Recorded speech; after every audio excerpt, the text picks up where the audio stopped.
Bismillahirrahmanirrahim. Assalamu alaikum, Pakistan. Thanks to my viewers in Pakistan and across the world for watching my program, Heather Mahdi's Perspectives. Thanks to you for all your comments, your criticism, your prayers, and to my patrons who support this program. Thank you very much. Today's session is going to be in English because I am in conversation with one of the most eminent journalists and personalities of the last century, I would say, who people say got it right about the US's involvement in Iraq, and he is none other than Mr. Eric Margolis. Mr. Margolis, welcome to the program. Thank you. Good to be back with you.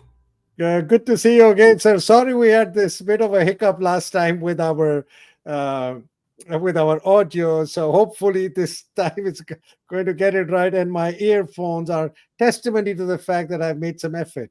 So just to introduce you, Mr. Margolis, most people do know you, but I think it's important for people to get some context. Mr.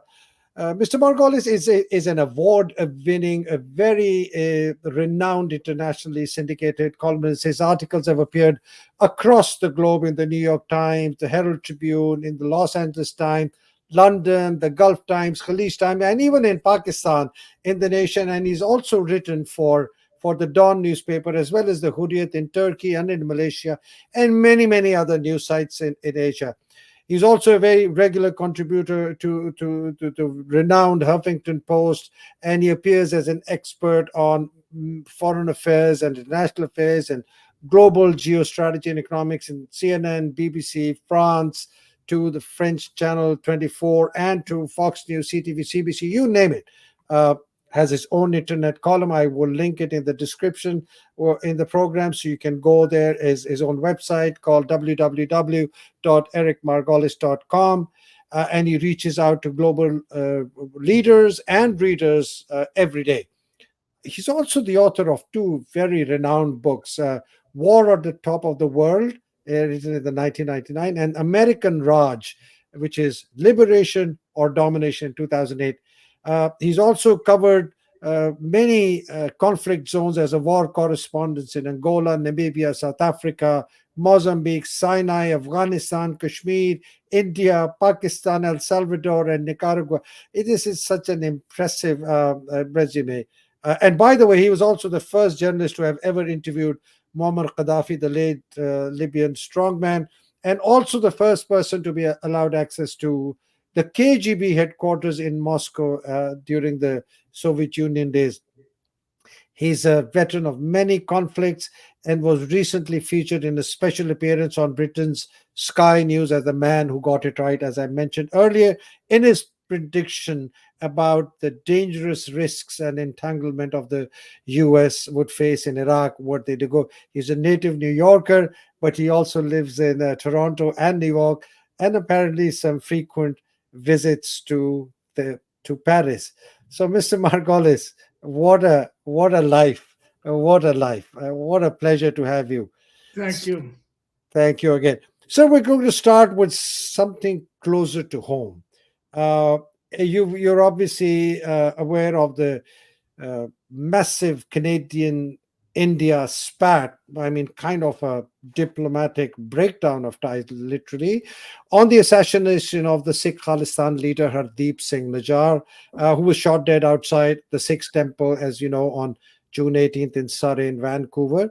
Najjar supported a independent Sikh homeland, Khalistan, and in 2020 was designated by India as a terrorist in July 2020.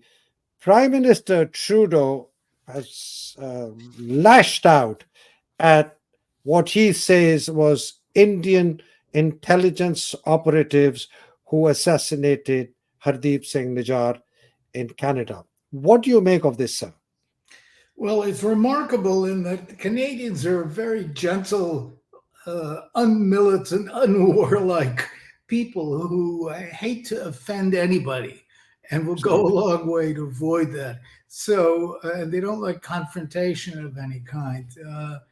So it's unusual that the prime minister in Canada would speak so strongly and so openly. It's also interesting that his information about the murder of uh, of Mr. Singh was reportedly came to him through American intelligence, through the Five Eyes sort of white man's intelligence, Australia, New Zealand, um, Britain, the United States. And he openly said that Najjar was killed by the Indians. I find this a credible accusation. I'm not surprised. I know that Indian intelligence, the Raw Research and Analysis Wing, has been very active here in Canada, but so have different Sikh separatist groups too. I've been following for 20 years, and they have been challenging India's rule over Khalistani or parts of Punjab, and I'm surprised this hasn't happened earlier. So, Mr. Margolis, why do you think Canada did what they did, which is completely out of character? Is there a bigger game behind this? Because the information came from the US, which is very strange, because India is a partner of the US against its war against China. And then I just showed the excerpt from the Guardian, in which the FBI has warned 6 in the USA that they could be possible targets of assassination. So what's happening here? Well, it's the Indians have decided for domestic electoral politics to take a very hard line and to try and be done with or crush once and for all the Sikh separatist movement, which had been quiet for some time. Now it's come back to life because of this ill-timed assassination, and it's a function that the prime minister is feeling his political support weakening because of this Sikh irredentist movement. And again, just coming back to the second part of my last question, why do you think US has taken such a strong stance on this by providing this information to Canada, Five Eyes, as you said, Blinken making a very public statement on that, the US Secretary of State? Why is that happening? Well, that's an excellent question. The Indian government policy is all hugs and kisses for the United States. There's a big love offensive going on as the U.S. tries to draw India closer into an anti-Chinese alliance. The Indians are too smart to get completely sucked into this and used as a cat's paw. The Indians are usually very cautious, and they have been. So there's obviously something in behind this, the scenery in India, that we're not seeing. The government there is very angry, and I think we can see more violence. Wow, that's unfortunate. I hope it doesn't happen here in Canada. With a large Sikh community, it doesn't happen in the US, and it does appear from what you've said and also from reading between the lines, is that perhaps the USA has cracked the whip to kind of put India back in line, and they may have been asserting themselves a little too much for America's liking. Is that possible? It is. The American government is made up of groups of different factions who have various interests. And we see the head of the Senate Foreign Affairs Committee, very powerful post, indicted now for taking huge bribes. The most pro-Israel, the most pro-Israel, anti-Pakistani member there, Mr. Menendez, who was just arrested or charged anyway. And we understand that the U.S. government has had a couple of factions that are pro-Pakistani, anti-Pakistani, pro-Israel, pro-Indian, and God knows who else is being bribed in the U.S. Senate. So it's hard to tell. Interesting. So things are hotting up within the U.S. corridors of power. Fighting one battle or the other. So, which brings me closer to home, to Pakistan. Mr. Margolis, you people say that you have the most accurate, from a Western perspective, you're one of the very few people who have the most accurate perspective of the US hegemonic designs and intentions on the Middle East and South Asia. What we see today in Pakistan is a conventional wisdom says it's a US led military coup d'etat against an legally elected government of Imran Khan, and the economy has nosedived, human rights abuses galore, 15, 20,000 people are in jail. Imran has been charged 200 cases. What does America want? America wants an obedient Pakistan that will follow orders. And it's the same playbook that America used in Turkey for generations, whereby it controlled Turkish policy through the Turkish army, and the generals were very pro-American, very right-wing. That's changed with Prime Minister Erdogan. Finally managed to push the Turkish army out of politics, and a great benefit to Turkey. Now we're looking at Pakistan for the same thing to happen. And which brings me to the next question, sir, because clearly the US intentions is of a Pakistan that follows their orders, and we seem to be seen as a extension of what could possibly be a Chinese economic juggernaut through the China-Pakistan economic corridor, allowing Chinese access to warm waters through the Gwadar port, etc., and other things. China has already invested over $48 billion in this project, which is estimated at 65 billion. So in this battle between America and China, how does Pakistan retain its independence, in your opinion? It's very difficult. It's a medium-sized country in terms of strength, caught between two colossal powers. And Pakistan has to be very cautious. But Pakistan's had some fine leaders in the past who could have handled this problem, but it does not today. And the jailing of Imran Khan. I'm suffering terribly from allergies today. Imran Khan, a very unfortunate step. He was a good leader. He was respected abroad. In fact, he uplifted the standing of the Pakistani government.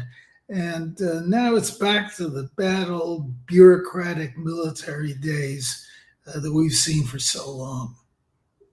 So if you were to cast your prediction and on your magic globe, what do you see happening? Do you see the military retaining control with the tacit approval of the US, or do you think the people of Pakistan will break out and assert their independence and take back Pakistan? Well, so far, the U.S. is pulling the strings. No doubt about it. We have concrete proof. And the U.S. is happy to do that. It doesn't like democratic governments, even though it says it does, because democratic governments are very difficult to deal with. They keep changing their positions and reflecting positions that U.S. doesn't want. U.S. is much happier to be able to push one button in Islamabad and say, make this happen. It's unfortunate to see Pakistan, which in my view is the most important Muslim country in the world and also a nuclear power, to be ruled from afar. Pakistanis are well able to run their own affairs.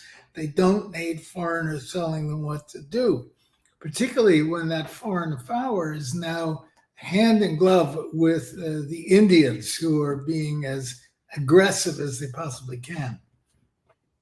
It's an interesting comment you make, that here's the U.S. in bed with the Indians, our mortal sworn enemies conventionally, and here are the Pakistani generals in bed with the US. So this is a really interesting three-way thing. Our mortal enemy, US, and the Pakistani generals who are supposed to defend Pakistanis in the same bed. What do you make of that? Well, it's unfortunate that I'm a great supporter of Pakistan's generals. You are or you were? I was less so now, and they, as I said another time, that were it not for Pakistan's generals and its nuclear weapons, the Indians would have taken over Pakistan by now. It's so they're not doing any good for Pakistan. Uh, Everything's gone wrong for Pakistan. This is one of these moments with floods and famine and would-be dictators. One weeps really for Pakistan, which has tried very hard to be a credible modern nation. It is difficult, but it's also time now, one hopes that from within military ranks in Pakistan will emerge some new generals who are more inclined towards democratic government and who are less obedient to Washington, which after all gives them all bakshish and arms the Pakistani armed forces.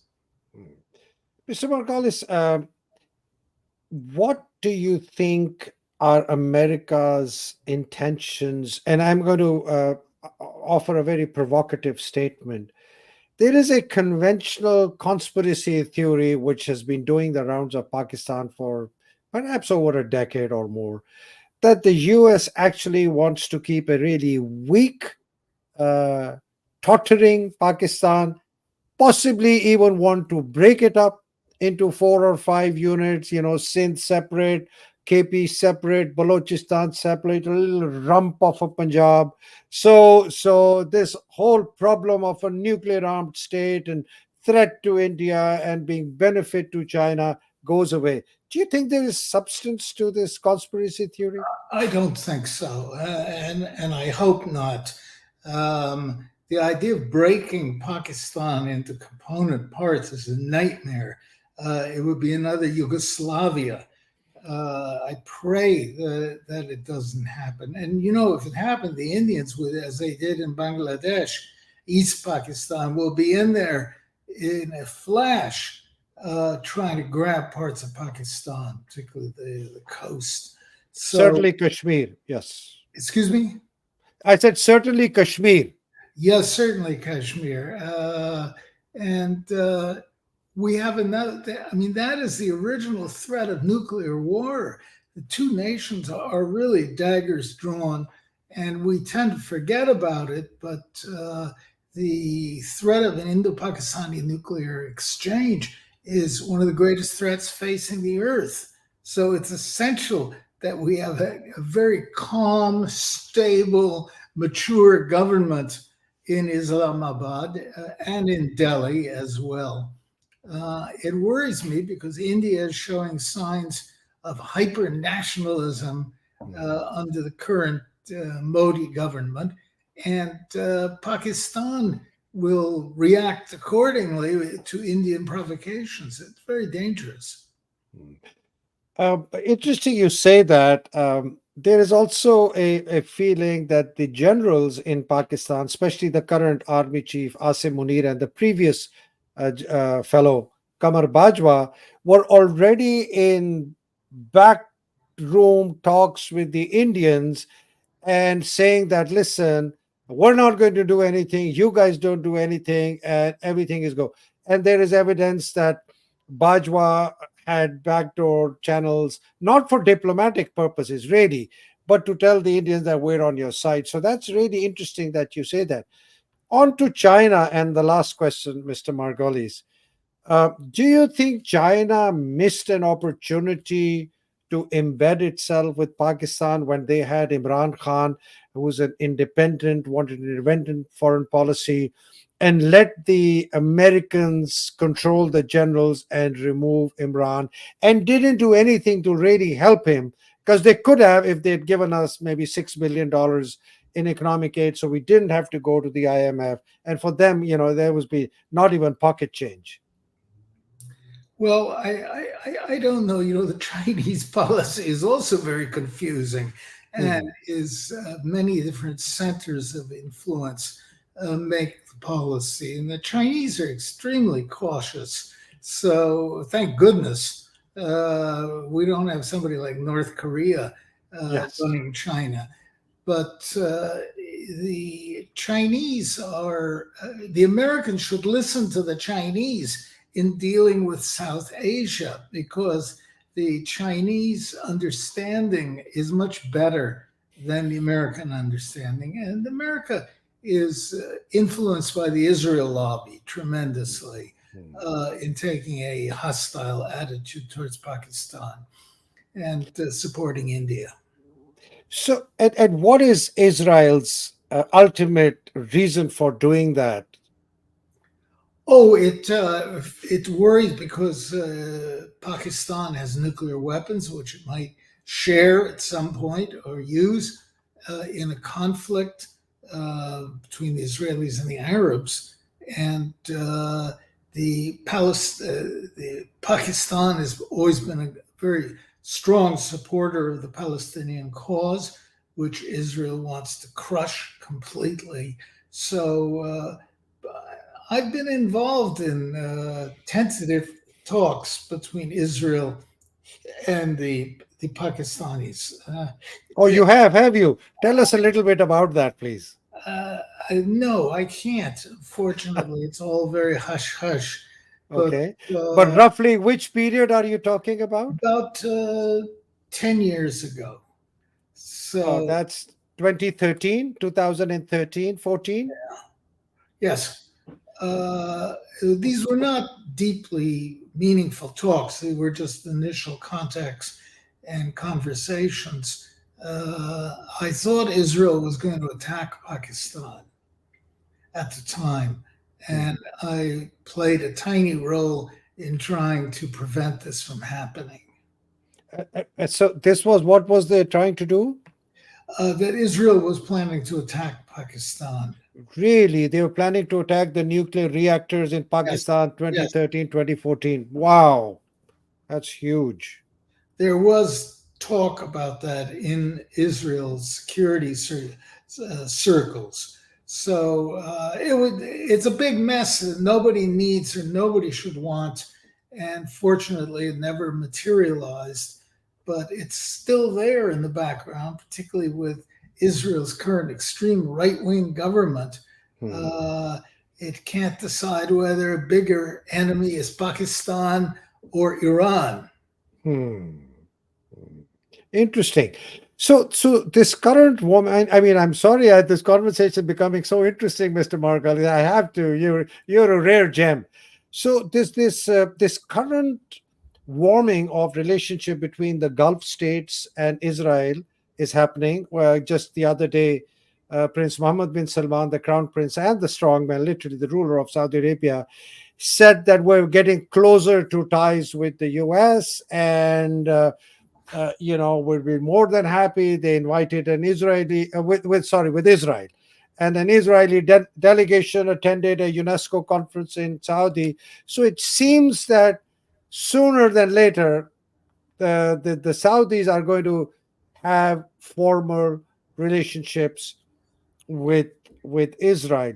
So then that just leaves Iran because it's the only last man standing, and Pakistan because we have nuclear weapons. Is that how you see it? Yes, I do. It's an unfortunate situation.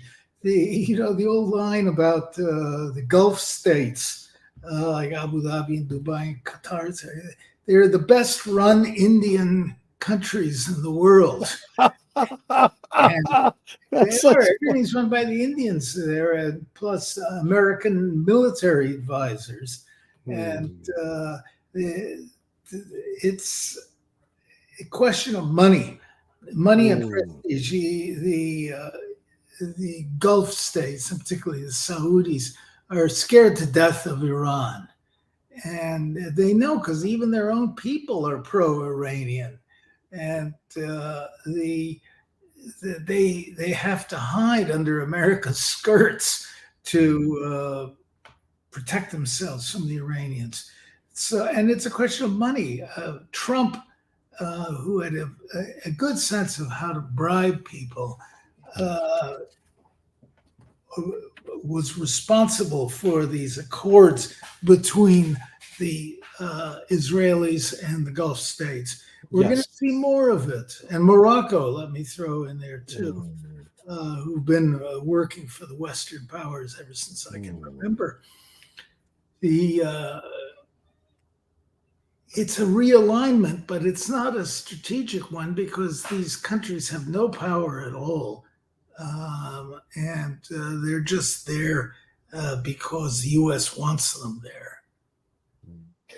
So, uh, just wrapping up as a summary conclusion from you, Mr. Margolis, you think America will get its way in South Asia, especially vis-a-vis Pakistan, or the Chinese will be able to reassert its its relationship with Pakistan and not let America do what they want to do? Good question. China is very stretched out now. It's We see it in talks with the Arab states, in secret talks with Israel. Uh, so the Chinese have got to wonder, with the current economic difficulties, if they want to go another bridge too far and get involved in the Mideast murderous politics. I Hmm. hope not, but they certainly must be tempted. And I've got to say that the Chinese influence would not be entirely negative. They might help the poor, floundering Arab states show some backbone. So, in a nutshell, am I understanding the message for the people of Pakistan is, guys, the ball is in your court. If you want to assert yourself and bring about a change in the regime and the system to be able to stand up to the US, you can do it. Your generals are not going to do it for you. Is that the message for us? That is unfortunately the message. General Musharraf told me how the U.S. had threatened to carpet bomb Pakistan if it didn't agree to to U.S. intervention in Afghanistan. And this is the way Pakistan is sort of carrot and stick, Mhm. small bribes, small baksheesh, and then big threats. And Sad, sad. Pakistan, let's hope that from the ranks of the Pakistani army, which is the finest institution in Pakistan and the one that most represents Pakistan's interest today, that some leaders emerge who are of the old school, who are proud of their country and proud of their independence. Thank you very much, Mr. Margoli. That was a wonderful ending to a most engaging talk. I hope you will give me the pleasure of inviting you again at future dates periodically. I know you're very busy, but thank you again for your time, for your most wonderful analysis and insights. I pray that you, your family, all your loved ones stay healthy and happy. We pray for people in Pakistan to help them fight for their rights and independence for a free, democratic Pakistan. And those who've lost their life, we pray that their souls are in peace in the heavens. And those who are still in jail and under torture, may God have mercy and give them relief from their uh, terrible distress. With this, I beg leave, Mr. Margolis. Thank you very much. Pakistan Zindabad, Pakistan Paindabad. And I think Pakistan Zindabad. Pakistan Zindabad. Ilahi Amin. Salaam alaikum. Khuda Hafiz. Thank you very Salam much, alaikum. Mr. Margolis. Thank you.